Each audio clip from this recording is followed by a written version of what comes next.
Not now. All right.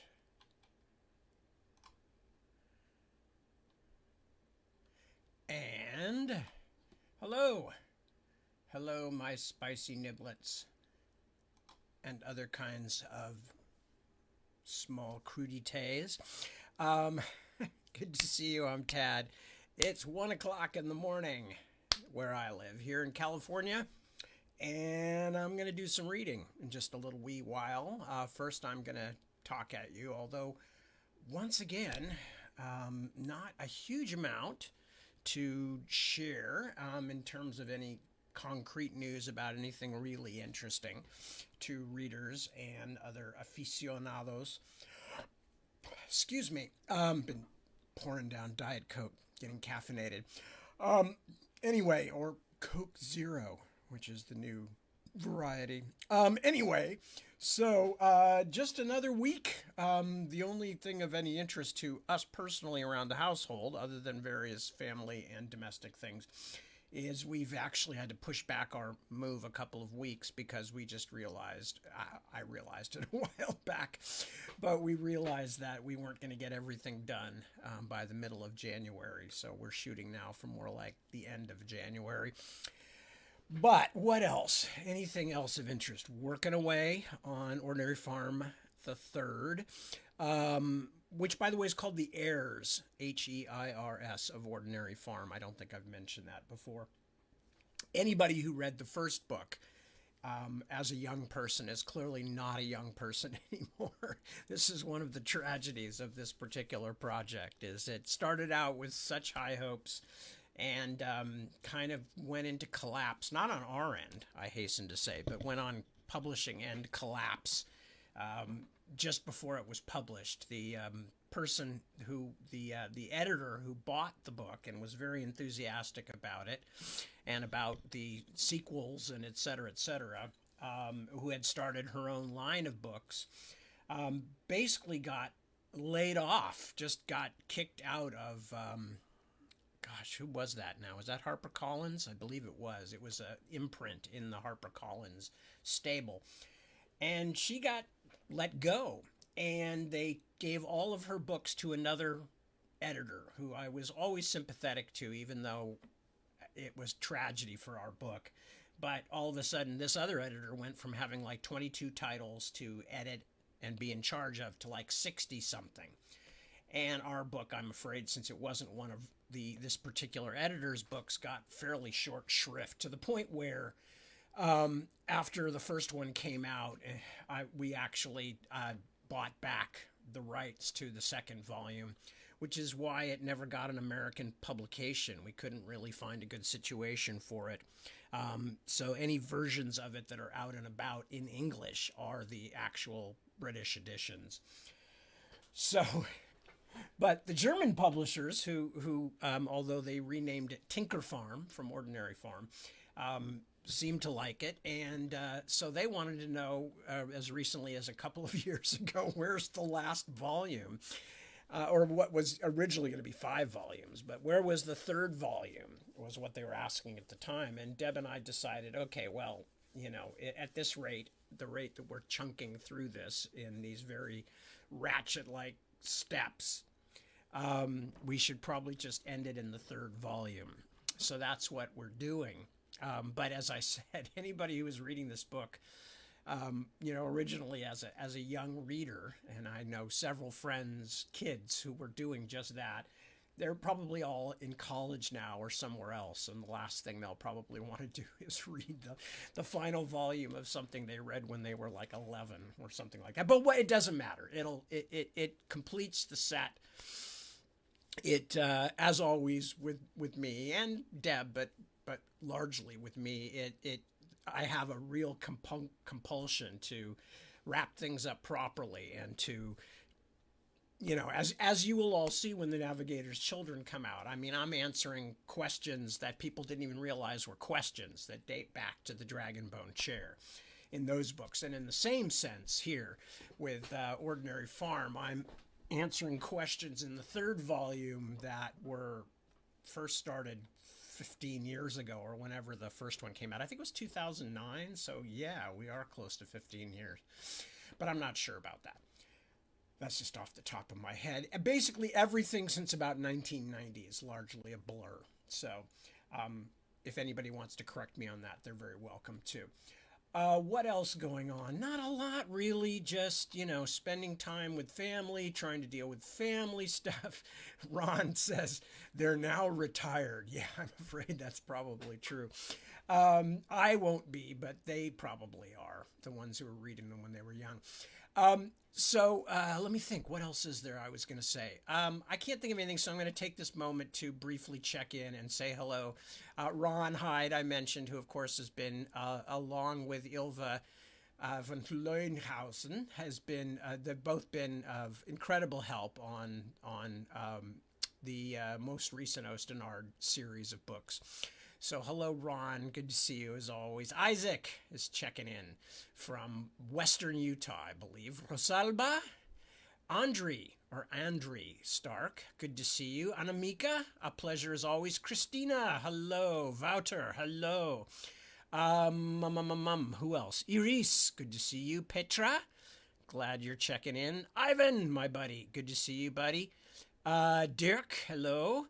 Chris, hello, Chris. Christy Sanders, Janice, Ann Hampson. Hello, Janice. Hello, Christy. Nikki, hello. Good to have you with us. Nicole, Penny, and the aforementioned two more. One of whom looks like Kristen Rule, and the other is probably Cliff Winnig. Hi, Cliff. Hi, Kristen. Good to see you. Kristen and Cliff are two of our local folks who are actually in and Shona, hello, who are all actually in the California time zone. So they're staying up late to listen. Lord.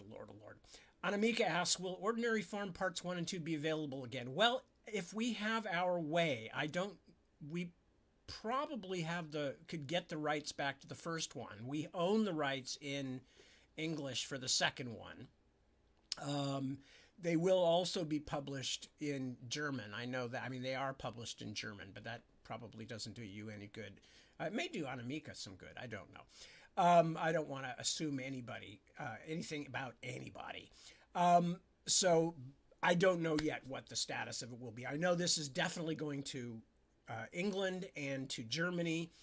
Beyond that, I don't know, because as I said, we got completely hosed by a change of plans at, again, I think it was HarperCollins. It certainly added to, this is one of the reasons, folks, that I've been with DAW since 1985, is because really pretty much the whole time it's been the same people that I've been dealing with, who are dear friends, good publishers, and even more important, there has been consistency. So you may not understand that. I mean, I had several opportunities to take more money to go somewhere else, because DAW was always a small publishing company that didn't give out huge advances, although they certainly stretched their advances for some of us writers very heroically. But what was more important to me was I knew the people, especially Betsy, my publisher, and Sheila, her co-publisher and co-editor. Betsy Walheim, who's been my friend since 1985, and also damn good editor and publisher. And as a result, I went, it's the same reason I've had the same agent for like 25 years too. I like to find people that I enjoy working with, that I trust and understand, and we're on the same wavelength. I am never have been out to maximize short-term gains. I'd much rather have a feeling that I know who I'm going to be working with, and they know me, and, that kind of stuff. Nothing very surprising there, I'm sure. Nothing that, is going to make anybody go, oh my God, Dad's crazy.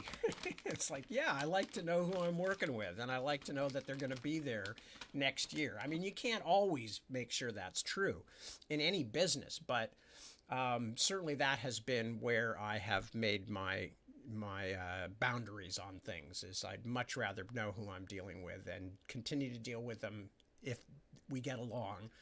And I have gotten along with my American publishers and my agent for many, many years. And I've been with the same German publishers now for many, many years as well, and love them and get along super well with them.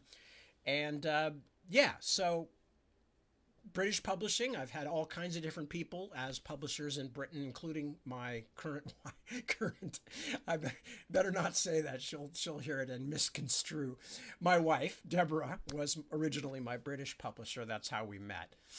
She won an auction for the Dragonbone chair way back when. She and her boss, Anthony Cheatham. So anyway, that's just a brief update on some of those things. So working on Ordinary Farm.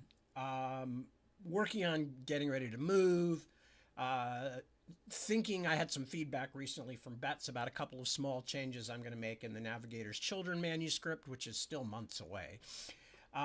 We have to start working with Isaac, who is the wonderful human being who has done the maps for all the recent books. And not only is Isaac really, really good and a super nice person, he does all the maps also for Brandon Sanderson. And that's how I first heard from him, as he said, this is what I do. Here's some examples of the work. I'd love to work on yours. I enjoy your work. And son of a gun, he wasn't lying. You know, he does brilliant work and he's a lovely guy. And so I have to start getting him the information for the maps for the last volume. But it's such a relief not to do those. The two things in my life I most regretted, my writing life that I most regretted, were, first of all, doing my own maps. Not that there wasn't a lot of fun and interest in that, excuse me, for me. And I remember sitting up the night before the first Shadow March, or one of the nights before the first Shadow March online was published, because remember that came before the books. We were trying to do Shadow March as an online serial exercise. I remember being up at like 2 o'clock in the morning trying to get just the right stain from tea to make the map that I was going to use look aged and stuff like that. So, I mean, I've always enjoyed that kind of stuff. I come from an art background and I like mucking around with art. And if writing had not worked out, that might have been the direction I'd gone. I would have gone. But anyway, but much as I love it, it takes a lot of time. And it also requires a complete change. You have to sit down with the books. You have to sit down with the stuff. You have to get out all the drawing stuff, which for me is usually packed away somewhere because I don't get much chance to draw anymore. And then do all the maps. And that's usually happening after you finish the book, when all you really want to do is just kick back. The other thing like that was the Otherland books, where as I finished the first Otherland book, City of Gold and Shadow, I realized that, there's not enough real world stuff in the later volumes. There's plenty in the first book. Because of course, if you have not read the Otherland books, shame on you. Because I think they're some of my very best work. But in the first book, there's quite a bit is set in the real world of some 50, 60, 80 years in the future. Or maybe less now, because I wrote it in the late 1980s, early 1990s. But I recognized that the later books were going to be more and more in these virtual worlds. And I wanted to keep it tied to the real world at the same time. So I put together what I wound up calling net feed sections, which are just little snippets of news and information and entertainment off the net, as I was calling it then, which we still sometimes do, or the internet or the World Wide Web or whatever you want to call it. It is just, ubiquitous now, and it's ubiquitous in the Otherland books, so you don't really need to give it a name that much, but I called them net feeds. And so I sat down and wrote a whole bunch of them so each chapter could start with one, with the idea that, okay, in the later books, when we're spending much more time in the virtual world, then there'll still be these callbacks to the real world, quote unquote, in which the story is taking place. Well, it turned out that each one of these little things, now you got to remember, I have like 44 to 50 plus up to 60 chapters in these books. And every single one of these had to be like a little prose poem in and of itself to have some kind of little kick to it. It had to reveal something about the real world of this near future. It had to occasionally comment on things that were happening in the book. Like if you looked carefully, you'd realize, oh, this person in this news story is probably that guy who was in the virtual world as well, and things like that. So by the time I got to the second book, I realized, oh my God, now I'm finally finished with River of Blue Fire. I'm exhausted, you know, because these books were really research intensive. Every single chapter I was this is pre Google, you know, it was not easy to get information on the internet in those days. And so I was doing a huge amount of regular library research and other things, mailing away to, you know, the to Botswana and places like that for information on the San Bushmen and things like that. And so I realized, oh my God, now I've got to sit down and write all these little things. And it was a lot of work because, as I said, each one had to be a little separate, tiny little story, almost like a haiku, you know, which you can spend just as much time on a haiku as you can on a long poem. It's, you know, you want to do it right. So anyway, that and map making are two things that at the moment I'm not having to do. Although if I ever go back to Otherland, or if I just ever get a strange whim to do more maps, you know, then I will be sunk back into that morass again. But for the moment, Isaac has brought me a great deal of peace and happiness. So if you're wherever you are out there, Isaac, which is Utah, thank you and best wishes. And Ron has helped a lot on those maps too, by the way. Ron, who has already checked in a few times tonight. Ron has been the sort of geography liaison because Ron knows the Ostenar geography very well and has kept me from making some horrible mistakes, which maybe only Ron would have noticed. But, you know, I like to try and get things right. So I'm very grateful for that. Anyway, I think that's really all I had to say. I don't think there's any other reports to give. We had rain on the roof tonight, so of course, Big Dog Johnny was a nervous wreck. However, our eldest child has returned from his brief sojourn away from the house. So small dog Walter now has 2 beds to choose from to stay warm. And so he's happy again, or relatively so.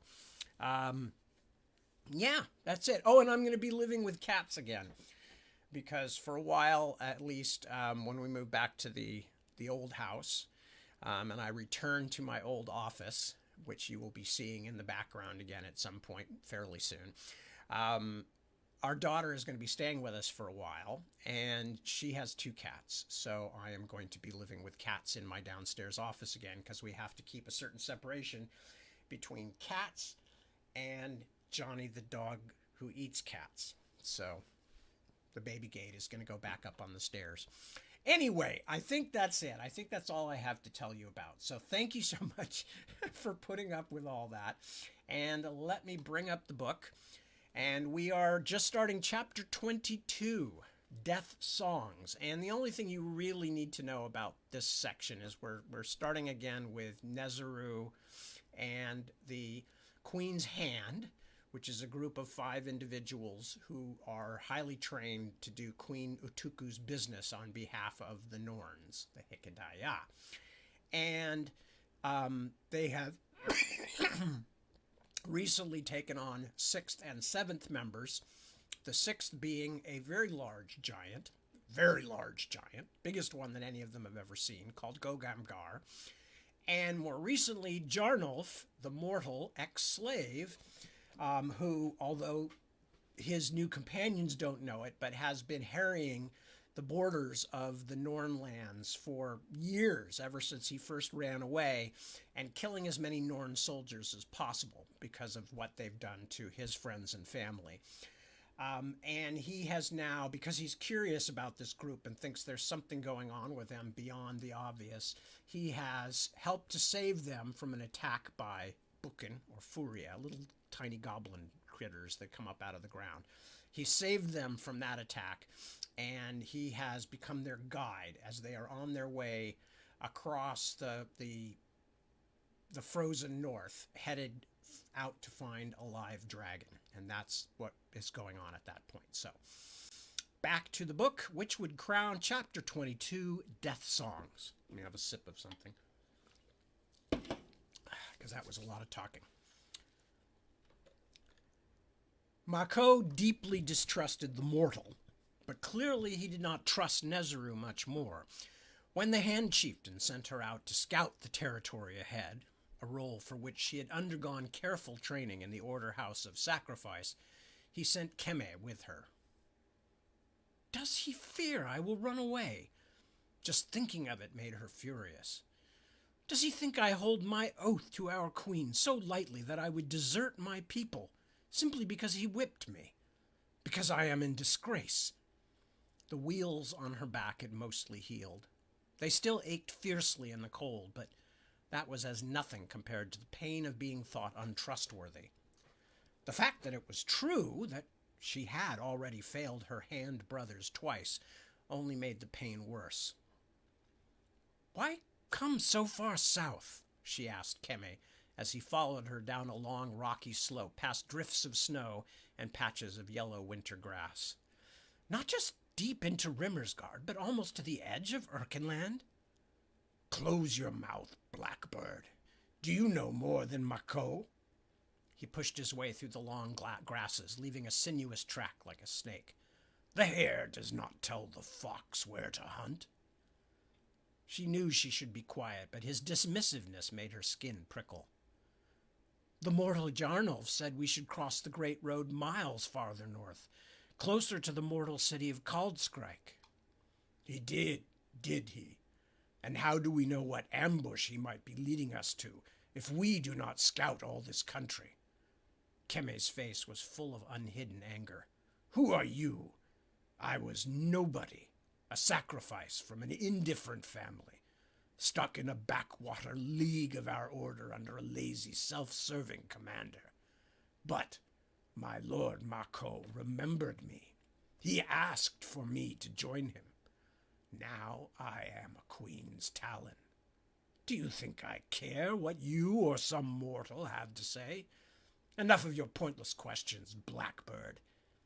In fact, this was the first time Nezeru had spoken in a very long time, but he made it seem as if she had been prattling ceaselessly. The sky was lightening now, but they were still a good distance from their camp, which added to Nezeru's unhappiness. She did not like these bare, open lands away from the forested hilltops, and she especially did not like moving so close to the Mortal's Road. It was largely deserted this time of the year, with storms still coming down from the mountains and across the frost march, but that was no proof against being seen by enemies. The only fast way to travel east to Ermsheim was to pass between the Dimmerskog forest and Great Drorsholven Lake. Jarnolf had suggested they cross the Mortal Road just past Kaldskreik, skirting the southern edge of the forest before heading east into the wilderness, but Mako had dismissed the idea, apparently leery of some trap. So, now we are here, exposed, practically in daylight, almost begging to be seen, Nezeru thought. Was secrecy no longer a part of their task? Why had they not simply crossed the road nearer to the forest instead of risking the much more populated lands near Vestvenby? She could think of no answer that made sense, and that troubled her. Excuse me.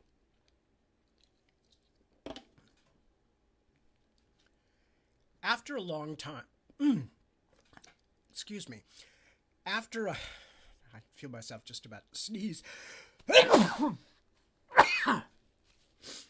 Excuse me. After a long time on open ground, Nezeru and Keme started to climb up into the hills that bordered the road. She was reluctantly impressed by how swiftly and quietly he traveled. She knew he had fought at Azua during the failed War of Return, and had also defended the Nakiga Gate against invading mortals. She did not underestimate his strength or his bravery, but his loyalty to Mako made it impossible for him to hear any question about strategy, except as an attack on their chieftain. They crested the hill, and Keme led them until they reached a little grove of pine trees at the top of a slope, whose steep drop to the valley floor was broken only by clumps of trees and a few large stones. On the near edge of the valley ran the ancient track the mortals called the North Road, until it vanished where the valley curved at its southern end. Most of the widest part of the valley lay on the other side of the old road, where stands of tall green grass rippled in the wind. The grasses had come with the season, springing up amid the patches of melting snow, and the valley floor seemed a tapestry woven in a wide variety of greens and whites. Here and there, Nezero could make out the dull silver sheen of running water from a tangle of streams snaking across the valley floor that later in the spring would overspill their low banks, join together, and become a single rushing flood beside the north road. Such an abundance of water and new growth made Nezero slightly dizzy, accustomed as she was to the hard, dark soil of Hikedaya lands. So it was a moment before she saw what Keme had already seen. Something upright was moving in the distance. Far out across the valley, and a bit north of where the two Hikedaya stood, was a host of two-legged shapes busy at some task, bent, arms swinging. They were too far away for Nezero to make out clearly what they were doing. Mortal eyes would not have discerned them at all. But Keme gave her a contemptuous look, as though their presence proved some point her stubborn ignorance had denied. He signaled her to follow him northward along the slope above the road so they could get a better view, and Nezero did as she was told.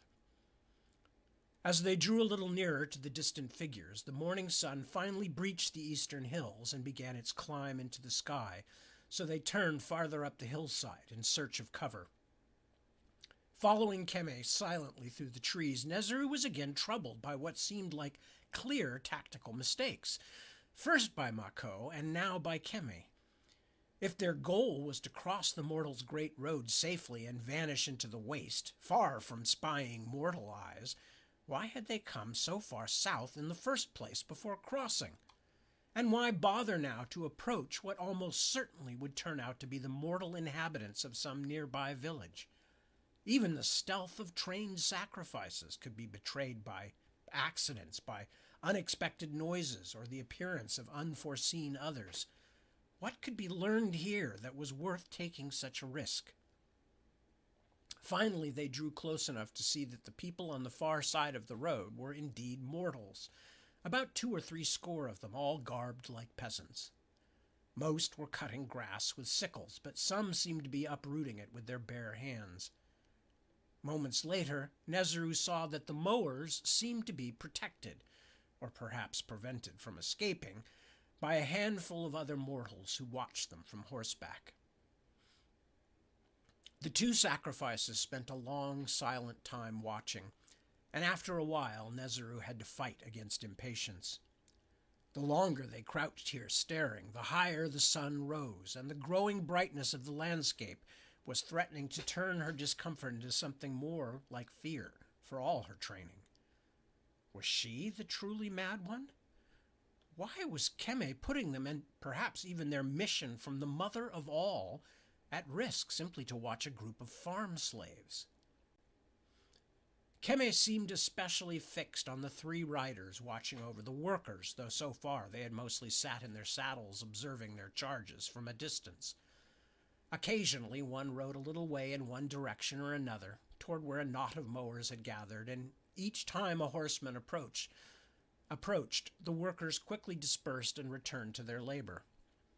Then, as one of the riders wheeled, Nezero spotted a glint of metal, and realized the distant figure was wearing armor, which seemed strange to her. What mortal peasants could afford men-at-arms to watch over them while they toiled? And what mortal knights would give their time to such an unexceptional endeavor? No, she decided, these workers must certainly be slaves under guard. She also thought the mortal overseers must be impressively brutal to use so few guards to watch over so many.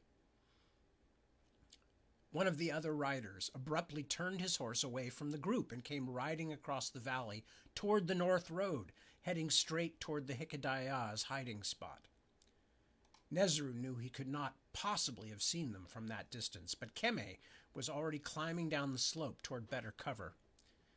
When he reached it, he began to move toward the spot where the rider was headed. Nezeru followed carefully, hoping that he would soon tire of watching the mortals so they could go back to their hidden camp. Then things began to happen very quickly. The armored rider reached the road and crossed it, then spurred his mount up the slope, only a few hundred paces below Keme. Moving in swift silence, Keme hurried along through the trees above the mortal and his horse until he reached a spot just above them, but out of the rider's sight. The knight dismounted a little way up the slope and tied his mount to a tree branch, then took a wine sack from his saddle and had a long drink. When he finished, he took off his helmet and hung it on the pommel of his saddle. He had a brown beard and the boiled reddish skin of his kind, and surveyed the landscape with the unhurried air of someone trying to remember whether or not he had ever seen this place before. Keme had risen almost before Nezeru sensed his movement, his bow already drawn. His arrow flew buzzing like a deadly wasp and struck the rider in the chest, piercing the mortal's mailcoat with such force that the impact tumbled him down the slope. He lay there in a sprawl and did not move. Keme sprang down the hill and crouched over the body, staring at the dead face as if at a long-sought enemy. "No ambush, the mortal claims," he hissed as Nezeru reached him. "No ambush? Then why is this man in armor? That rabble cutting grass are no mere farmers. They are foragers for an army." Nezeru bent and looked the dead man up and down. He wore a green surcoat over his armor that bore the stitched insignia of a pair of dragons supporting a shield, one worm red, the other white. "I have been told of this mark," she said. I think it is." Keme turned and slapped her across the face so hard that she stumbled backward several steps. "I said I am tired of hearing you speak." He stared at her as at an animal, his violet eyes empty. "Mako told me I cannot kill you because of the child you carry. But you do not need both your hands to give birth. If you make another sound, I will remove one." He yanked his knife from his belt to cut a piece of the surcoat from the dead mortal's body. Nezeru sank into a half-crouch. Her face ached, but that was nothing compared to her sudden alarm. It was not the blow that surprised her. Harsh discipline was common in the order of sacrifice, but Keme's obvious hatred only barely kept in check. Again, she was struck with the depth and breadth of her failures. And if he or the chieftain ever discovers that there is no child? She did not want to think about what would happen then. She was so distracted, and Keme so busy wrestling with the heavy armored body as he searched it, that the other mortal rider had approached to less than a bow shot away before either of them noticed. The approaching horseman could not clearly make out what they were doing because of the patchy undergrowth, but it was obvious that he could see the dead knight's riderless horse and the fallen man's legs with Keme bent over them, because he abruptly reined up, then turned and galloped away. Keme cursed and leaped to his feet, drawing his bow as he sprinted after the fleeting rider. The mortal lifted a horn to his mouth and blew 3 long, shrill bursts before Keme's arrow lifted him from the saddle and dashed him to the ground. His horse plunged on across the road and out into the valley. The last remaining rider, far away with the foragers, had heard the call now and turned to see the riderless horse. He lifted his own horn to his lips. The alarm call echoed down the valley, then a few moments later was answered by other Start that one again. The alarm call echoed down the valley, then a few moments later was answered by other horns farther to the north. Nezeru felt that she was caught in a waking dream. All her fears of discovery had come true. Keme ripped the last of the surcoat loose, then kicked the dead man down the slope with such fury that the corpse uprooted a few saplings and carried them with it. The older sacrifice turned and began running up the hillside, back toward their camp.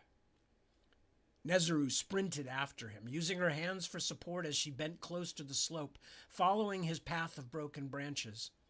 One of them, at least must survive to warn the others, and she no longer trusted Keme's impulsiveness. She had not created this particular folly, and although she might have failed her earlier charge, she was still a sacrifice, one of the queen's chosen talons. She could not let another failure bring disgrace to her family and clan. The hillside had been alive with the crying of horns for long moments, but now she heard something else, a low rumble sweeping through the valley, as if the earth itself had begun to roll and twitch in anger. As they topped the ridge line, Nezru looked back through the trees and saw a great force of armed, mounted men thundering along the ancient road from the northern end of the valley, an ocean wave of green surcoats, befoamed with silvery helmets and lances glittering in the morning sun, a force of 100 armored men, or more. Some of the riders were already peeling off from the main troop, steering their mounts up the very slope on which she and Keme were climbing, getting closer with each harsh but measured breath she took. Nezru could feel the drumming of their hooves through her feet. "We have served our queen badly," was all she could think. Hey, we will all die as failures. Next section. The camp was full of frantic activity, like an ant's nest exposed by the blade of a plow. "Where is the king?" Meriamel demanded. "He's in the arming tent, Majesty," said Eolair, turning away from a group of soldiers. "The arming tent? We have an arming tent." "I'm afraid so," he said, "at least since word of the Norn attack came to us." She was about to scold him for letting the king play at soldiers, but Eolair looked frail, as if he had been ill. "My God," she thought, "he looks nearly as old as my grandfather did when he died. Poor Eolair, do we put too much on him?" "Just tell me where it is, Lord Steward, if you please." "Let me take you there, Majesty. I think you would be better employed with the soldiers, or perhaps separating truth from rumor. I have been told several times already that 500 Norns are in the hills, sent from Stormspike to assassinate us." "A force of 500 so far south, traveling in daylight, and this is the first we have heard? That seems unlikely to me." "And to me, my queen." Eolair shook his head.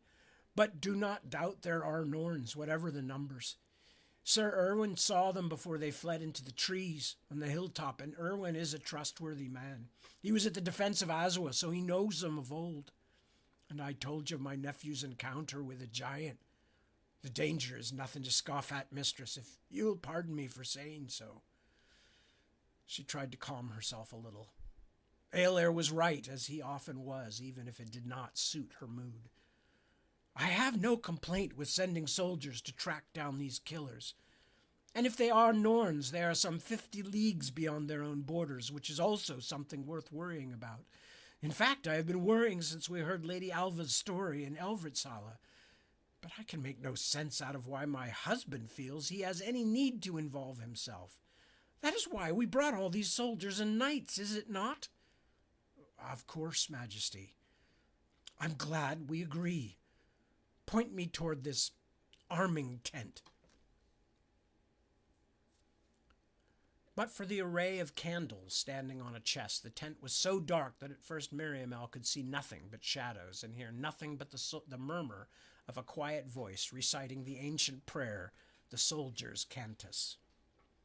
"Though I stand in a furrow of the field, one among many, and though I know not whether I shall be mown or left to wither beneath the sun, I know that my Redeemer promised to be my guide and my teacher, that in his care I will grow again some day in the Lord's garden, which is heaven, among green things and by clear waters." "Simon," she called, "are you here?" "Yes, my dear, you need not rise for Her Majesty Jeremias, because you'll tip me over." As her vision improved, she made out her husband standing with one foot on a weapons chest, while Sir Jeremias knelt at his feet, fastening the buckles of a greave. Simon was mostly armored, but his chest plate, the one Meriamel had thought was only for public show, still leaned against the tent wall. Two squires stood at wide-eyed near attention behind the king, and Bishop Putnam, senior of the priests traveling with the royal party, was kneeling not far from Jeremiah so that he could use the light of the candles to read from the book of Adon. "What precisely are you doing, husband?" the queen asked in what she hoped was a measured voice. "And you, Lord Chamberlain?" Jeremias looked up at her, and for a moment he might have been the guilty boy she had first met. "If the Lord Chamberlain is present," he said with a hint of a stutter, "it is his duty to dress the king." "And his angels sing in sweet voices of the goodness of our God, and the song they sing is this: because you have heard the Redeemer's voice, you need fear no foreigner, no barbarian, no beast who flee the Lord's sight and carry evil in their hearts. You need fear no storm, no thunderbolt, no rack of earth, because that which is in you is his, and he knows you always. Be you surrounded by enemies, be you ever outnumbered."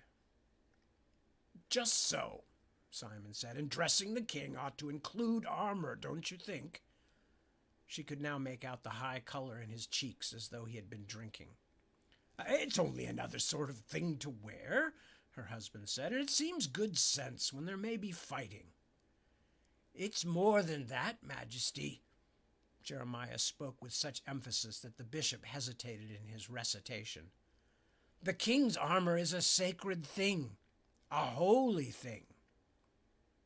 After a pause, His Eminence Putnam continued, "Because you have set your love on him, therefore will he deliver you. He is enthroned on high, that he can see your heart, and that by the hand of his redeeming Son it has been cleansed. And you will hear his mighty call when it comes, that will on some day, perhaps this day, summon you home." Putnam's droning irritated her. She wanted to speak to her husband, but what could be worse than interrupting a prayer at a time like this? But this cantus was a prayer she had never liked, because it made death in battle seem somehow a victory. Miriamel had seen too many dead, especially too many she had loved, for the thought of heaven's mercy to soothe her much. Those who fell might find a holy welcome with their father and his son, but that did not make it easier for those left behind, those who would have to go on alone. "It may be a holy thing," she said, moving closer to her husband so she could lower her voice. "I do not pretend to such wisdom, but it is certainly a foolish thing. Simon, you cannot take such a risk. There may be nothing like the rumored 500, but Irwin says these Norns killed Sir Jubal with an arrow from a great distance. If you fight, you will be their chief target." "I don't intend to fight, Mary," the king told her, but the way he looked away told her it was at least half a lie. "That is the way men speak when they think we don't understand their cursed pride," Mary thought, but this time the ancient frustration frightened her more than it angered her. "Then what are you going to do, husband?" "To the Lord all praise," the bishop intoned loudly as if to cover the sounds of royal discord. "To his Son all praise. To the garden that is heaven where you shall live all praise." Putnam then repeated the words in Nabani to complete the cantus, but did not immediately rise, as though he continued with silent prayer of his own. Jeremias carefully fastened Simon's other greave, then did the same with the polanes that would protect the king's knees. "Most of our men have never fought against the white foxes," Simon said as he watched. "Now they must face them, perhaps within the hour. They are afraid, superstitious and afraid. As they should be. You and I know all too well what those monsters can do." "Just so, Mary. But the men know that I have faced them, as has Eolair.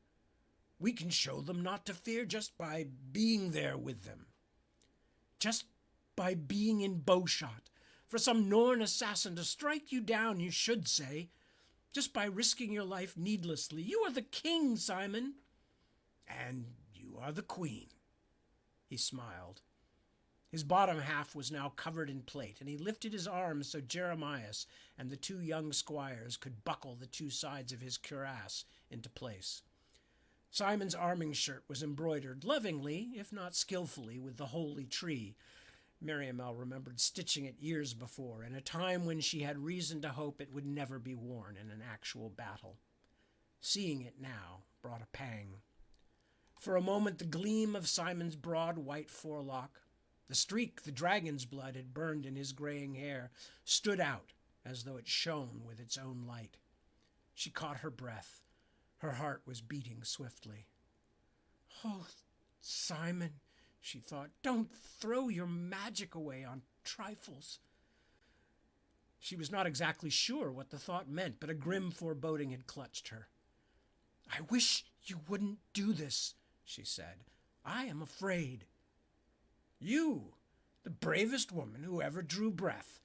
He smiled at her, and for a moment was nothing more than her jolly, maddening husband, the one she had loved for so long and through so much. "Come now, I will not let anything harm me.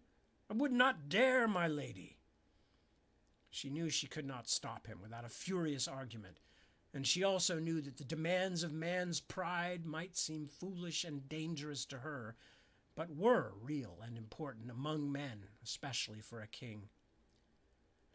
"Promise me at least that you will stay in the back then," she said at last. "Promise me you will not ride up to the front where one of those demons could see you and shoot at you." He gave her a look, the always love, but with a hint of grievance. "If you insist." "I do. Even if there are hundreds of Norns up there, it will not be worth your being killed. Remember the things we still have to do, Simon. Remember your promises to his Grimner." He nodded briskly. "I know. Don't shame me, Miri. I remember. I remember all of it." She went to him then and kissed his cheek, felt the tangle of his beard scratching against her. Just the smell of him, of his neck and hair, made her ache with desire. "So do I, husband. Every bit of our story, and I want to share the rest of it with you, not mourning you." He watched her leave the tent. She had known him so long that she knew exactly what his gaze felt like, even from behind. Next section. Nezeru brought Saumeji water. He let her pour it into his mouth without a word or even meeting her eyes, as though he were a dying animal. "By your skills you have saved us, Singer," she told him, and her gratitude was not feigned. Saumeji did not answer, but only lay back against the stone, breathing regularly but shallowly. Their hiding place had at first seemed like no hiding place at all, a great split stone the size of a barn that sat near the top of the hill, broken in two halves like a dropped melon. The massive sections stood several paces apart, and anything between the two halves should have been visible from a long distance.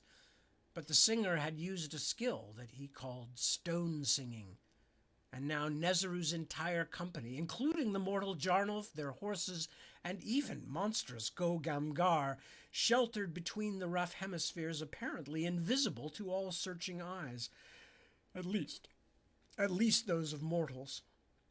Nezeru had watched a company of armed men search for them less than a bowshot away, oblivious to their hiding place, although Nezeru could see the mortals clearly, as if through no more than a faint mist. "What do they see?" Jarnulf asked quietly as another trio of mortal soldiers blundered past, clearly unable to understand how the Norns had managed to vanish on a surrounded hilltop. Late afternoon was now fading into twilight. The growing darkness turned the mortals into clumsy children, stumbling and bumping into each other, unable to find safe footing in their heavy armor, even as their quarry sat observing them from only a few paces away. "They See, only stone, said Sao Meiji, still laboring for breath. His eyes were as reddened as if he had just stepped out of a violent windstorm. Just as they hear us no better than were we surrounded by the stone they imagine is there. But you must still keep your voices low. You tried to lead us into a trap, slave, Keme hissed at Jarnolf. I will not bear that burden, the mortal said. I would have taken you across the road several leagues north of here. You know that is true. Keme darted a look at Mako, but the chieftain's face showed no liking for the dispute, so Keme turned away again. He had seated himself at the edge of the stone, the boundary of Sao Meiji's Song of Unseeing, and now he glared at the mortal searchers like a hungry animal. He raised his bow as if to aim. Look at the vermin. I could spit all three of them with one shaft. And then the rest would come running, Mako said in a quiet but blade-sharp voice, and they would all wonder how a Hikadaya arrow leaped out of a solid stone. Do not be so impatient, hand brother. You will get your chance soon enough. He turned to Jarnolf, and all outward emotion vanished from his face. Nezeru found it more chilling than his earlier angers. You say you did not want this, but I am not sure. Give me answers, or I will kill you myself, mortal, no matter the noise. Everyone else had fallen silent, watching them. The chieftain held up the piece of torn green surcoat, stitched with the twin dragon symbol. This is the emblem of the Erkenguard, the soldiers who kill for the royal household that now rules in our old capital of Azua. Many hundreds of them surround this hill. What are they doing so far north of their own lands? Did you plan to meet them and exchange messages, or simply to lead us to them so that we Hikadaya would be killed and you could claim bounty from the mortals? Sao Meiji stirred beside her, and Nezeru wondered what the singer would do if it came to a fight. She had clearly underestimated his skills. Few of even the most accomplished songmasters could manage what the half-blood had done to hide them. Jarnolf met Mako's stare, his face as empty of expression as the chieftain's. Nezeru felt even more certain the mortal was Hikadaya bred. Surely no ordinary man of his race could hide his feelings so completely. Or did he think he was invincible? She knew Mako could not be defeated the same way twice. Next time the chieftain would be prepared for the stranger's surprising speed. I told you that the king and queen of the high throne were journeying to the great city in Rimmersgard the Northmen call Elvritsala, Jarnolf said. Every mortal in these lands must have known it. Don't blame me because you chose to ignore it. He made the gesture, defense against falsehood. The royal party should have been long past us on their way back. The weather must have delayed their return, but remember I said we should cross the North Road 2 days ago near the forest and strike east. You are the one who would not trust me and insisted we find another spot. No, Mako of the Talons, I think it is your suspicions that will kill me. He is too insolent, Keme said. Give him the death he expects. Then we do not have to hear his lies. He is a spy who has led us into a trap. Jarnolf smiled grimly. Of course I have. And what better way for me to make certain of that than to die in the same trap? Do you think that when it is dark and we try to break free, these short-sighted Erkenguards will be looking to see which of us are Hikadaya and which of us are the Hikadaya's mortal slaves? Slaves whom they despise even more than you. He shook his head. Kill me if you will, or at least you may try.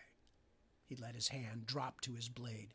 It might not be so easy as you imagine.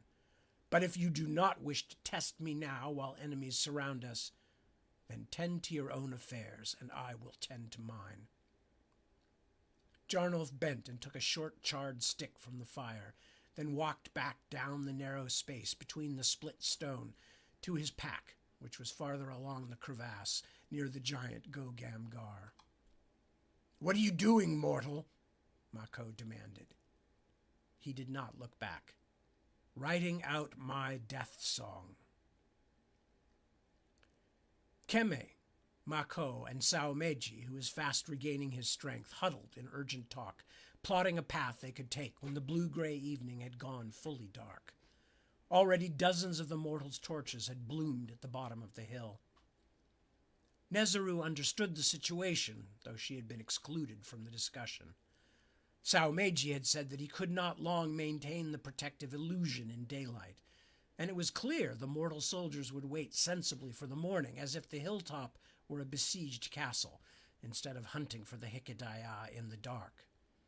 That meant the best time to try to break out would be in the last hours before the sun returned, when the mortals were at their weakest and most timid.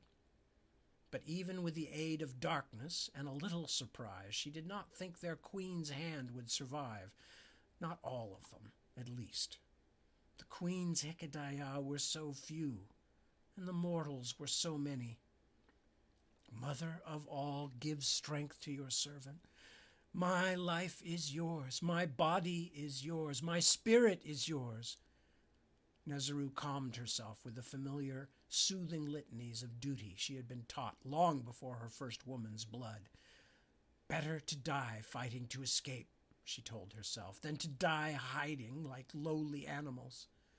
We live for the queen, so we must die for her as well, without complaint. Otherwise our oaths are meaningless." Halfway down the hidden space between the great stones, past the giant's hairy bulk, she saw the pale-haired mortal scratching away with his burnt branch on a dry, scraped goat hide he had taken from his pack and unrolled across his lap. Mako had risen once to look at what he was writing, but had walked back, shaking his head. Nezaru was curious, and her body ached for something to do, even just to rise and walk a few steps. As she passed the giant, who had looked asleep, Go-Gamgar opened one of his blood-tinged eyes. As always, she found it hard to meet that only partially animal stare. The creature's voice was a deep rumble. "Death is coming, little blackbird." Nezaru hesitated. "Of course it is. Death comes for all, except the Queen of the Mountain. But death is only a door, and the garden is on the far side." "Nicely said." Go-Gamgar scratched his hairy belly with a clawed finger as wide as Nezaru's wrist. "For someone who has never died." As she clambered over his mighty legs, almost sickened by the bristling fur scratching against her ankles, Nezaru felt the deep rumble of the monster's laughter.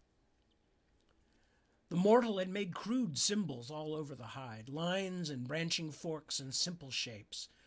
She thought it looked artless and was almost saddened for him that his death should be celebrated with such an indistinguished scrawl. As she watched, he finished the final row and held it at a little distance to examine his work. She thought the charcoal scratchings looked like something a child would make on his first day learning from the chroniclers. "Does it say something?" she asked. "What kind of marks are those?" "Those marks are the old runes of my people, from the time before we became your people's slaves," he said without looking up. "It is my death song. You should understand that. Sacrifices make them too, especially you Talons." For a moment she was almost pleased he understood the difference, knew something of the sweat and blood and suffering it had cost her to become not just any sacrifice, but a Talon of the Queen. "But we do not write our songs on skins." Nezaru still had not decided what to make of the mortal, but this was something she could understand. "We sing them after we have taken our sacred oath." She remembered the ageless cavern where the ceremony had taken place, the crack in the floor that had spilled heady, sweet fumes that rose from the holy well, and the inhuman voices that had sung so softly and sweetly in the dark deeps. Little more than a circle of seasons has passed since that day. I remember it as clearly as if no time had passed.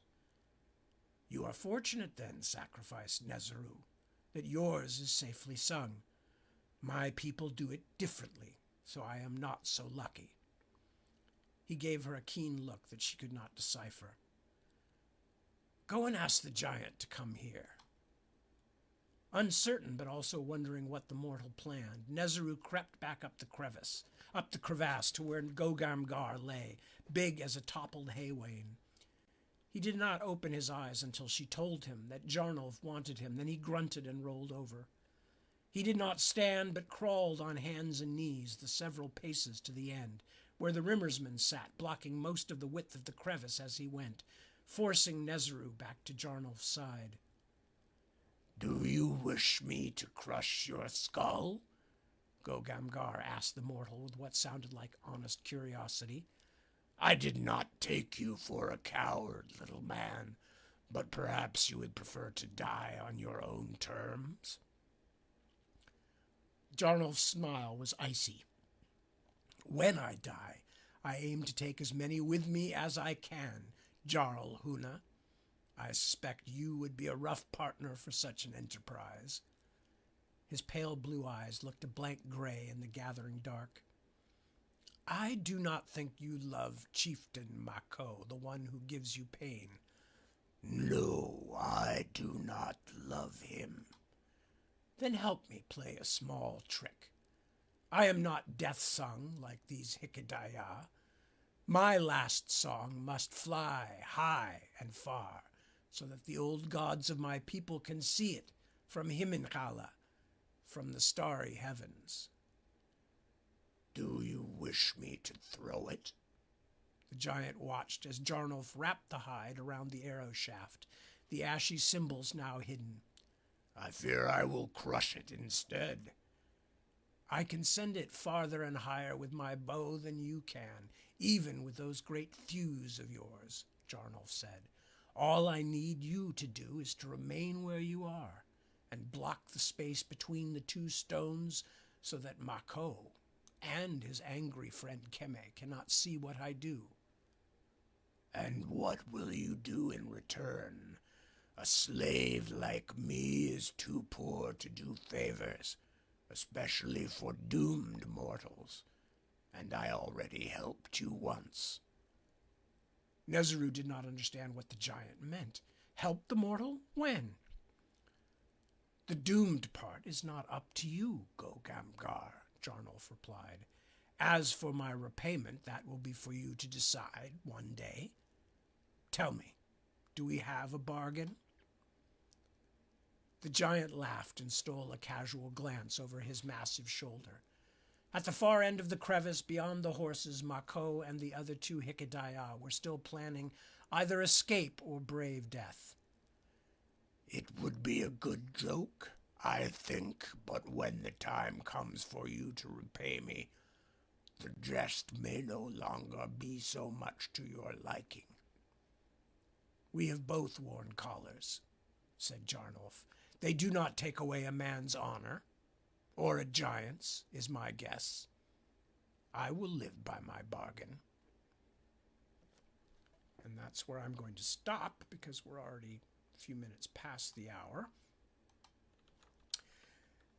And so I am going to hang it up there. So I will continue, and we will find out what exactly it is Jarnolf is planning, or at least we will see the execution of what Jarnolf is planning, and we will find out what happens to Simon and his mortal followers, and of course to Nezeru and Jarnolf and the rest of the Hikedaya force. And we will learn that all tomorrow, later today at 7 p.m. God, I do that every time. Anyway, so with that, I will say good night or good morning or whatever you want to call it, depending on where you are.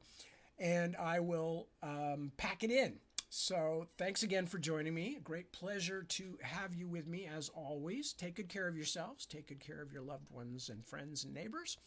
We will all help take care of each other. And somehow we will all get through this life.